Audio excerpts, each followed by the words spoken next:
Hey guys, it's me, the Gifted Gamer, and today I'm going to show you how to make thumbnails with a free program called Firealpaca. It works on Mac and Windows. I use it for all my thumbnails and it's pretty good. So today I'm just going to make a simple never stop gaming thumbnail because I think it's a good example. Anyways, let's start with putting our text in. So we can use this button to manage visibility. So I brought one of my old thumbnails in, right? So I can copy the color of my text with this button. Then I can use this button to delete it.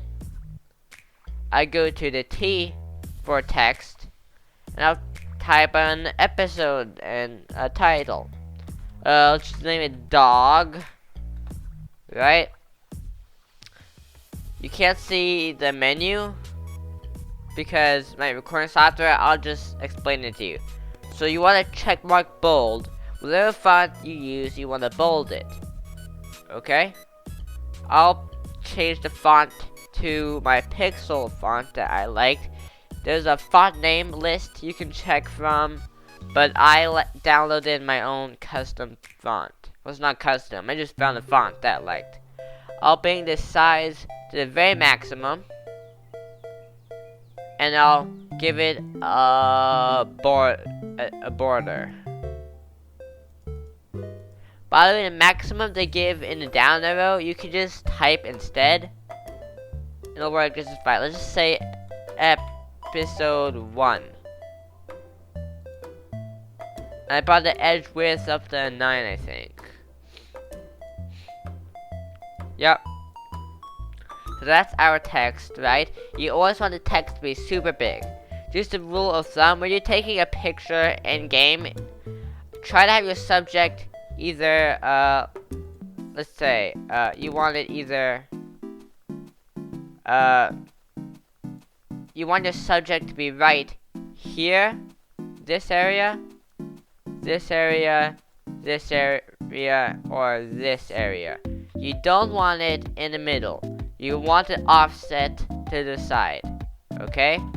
And that usually looks the best. That's just a good thing to go off of. Anyways, going back to text, I'm gonna take my background for my text. You don't need a background for your text, but this particular font looks best if I have a background for it. Let me just use this to make it bigger, right? And there. And I'll select this. I can do Control C and Control V to copy and paste it. Then to move things around, I didn't tell you this earlier, use Control T and it'll select what you have selected. Just like that. Actually, let's change the title. How about new dog? I still have room, so when titling your video, Control T, you probably want to choose something short, a short point in the video, like, oh, I went to the end, or new dog. It doesn't have to be the biggest thing to happen in your video. It just has to kind of fit with big text. And sometimes even no text at all looks the best. You know what? Let's just have new. I'll shorten it. The spacing is too big, so I'm gonna customize it by creating another text box. And that will work nicely. Just like that. An exclamation point, because I'm excited. About episode numbers, you don't need episode number either. It's not particularly recommended, I just usually prefer it. Usually you can put your episode number in the title and it'll be fine. You don't need it in the thumbnail. And that will work just fine. So we got our text in the image. It's getting a lot closer to how we want. I'll take my icon. Now, not all my videos have icons, but NSG does, so I'll put a big icon. And for the dog, we need to exaggerate the dog just a bit. So I'll select it using Control T. I'll zoom out using that. I'll grab one of the corners and I'll zoom in a little bit. And see, I'm trying to move the dog to one of these corners, right? Like I said earlier. And there, that's where we want the dog. And now I want to outline it. How we would do that is we select a color you want. I selected white. I select the brush. And the size is 15. That usually works pretty nice on most images. So basically, I'll select a point on the dog. We'll start right here. Right? You make a point, and you hit Shift. And see how there's a line? You could use that to trace objects. And that works pretty nice. Another thing you could do, if you want to make sure your line is straight up and down, there's snap filters. So this one will make sure it's up and down. This one makes it sideways, and there's a bunch of them. You can also select snap. And I can select parallel, and I can snap it to a point. So that's pretty useful. Oh wait, no. Actually, let's not draw it on the image, just in case.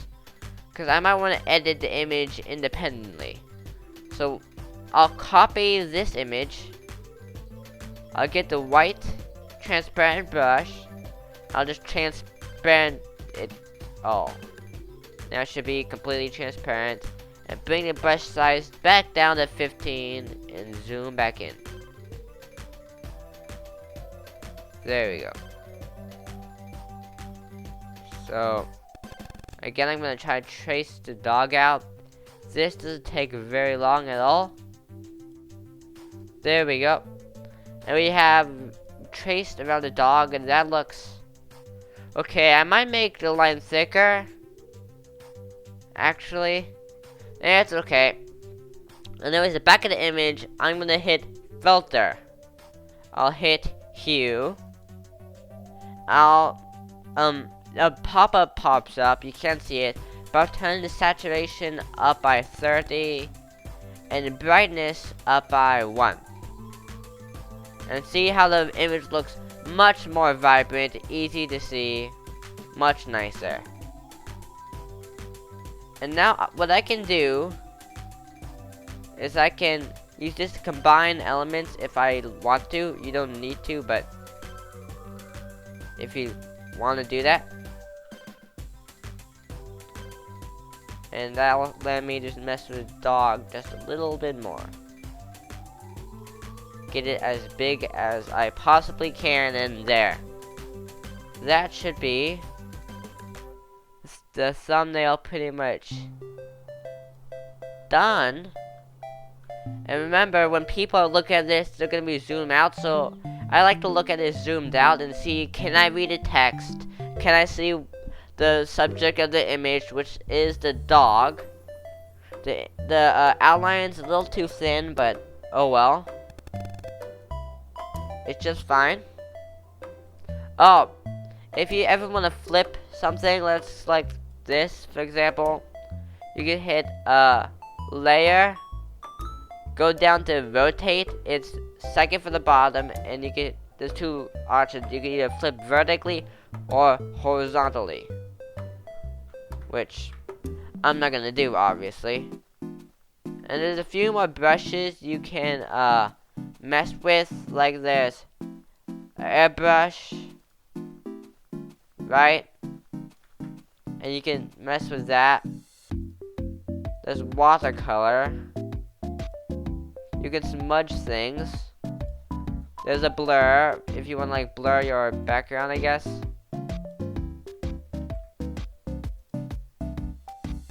Or something. Wait, one more thing. Filter, if you want to blur your background, the way to do it is you hit filter. There's 3 options, but I like to use lens blur if I'm gonna blur my background. I should probably turn up the intensity actually.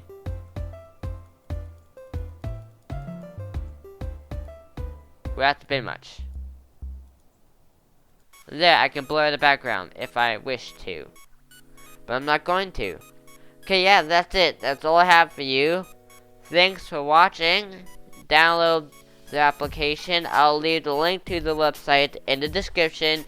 You can check out any of my other YouTube tips video. I hope this helped you at least a bit. I'm not a god at thumbnails, but I think I do pretty good. Anyways, bye.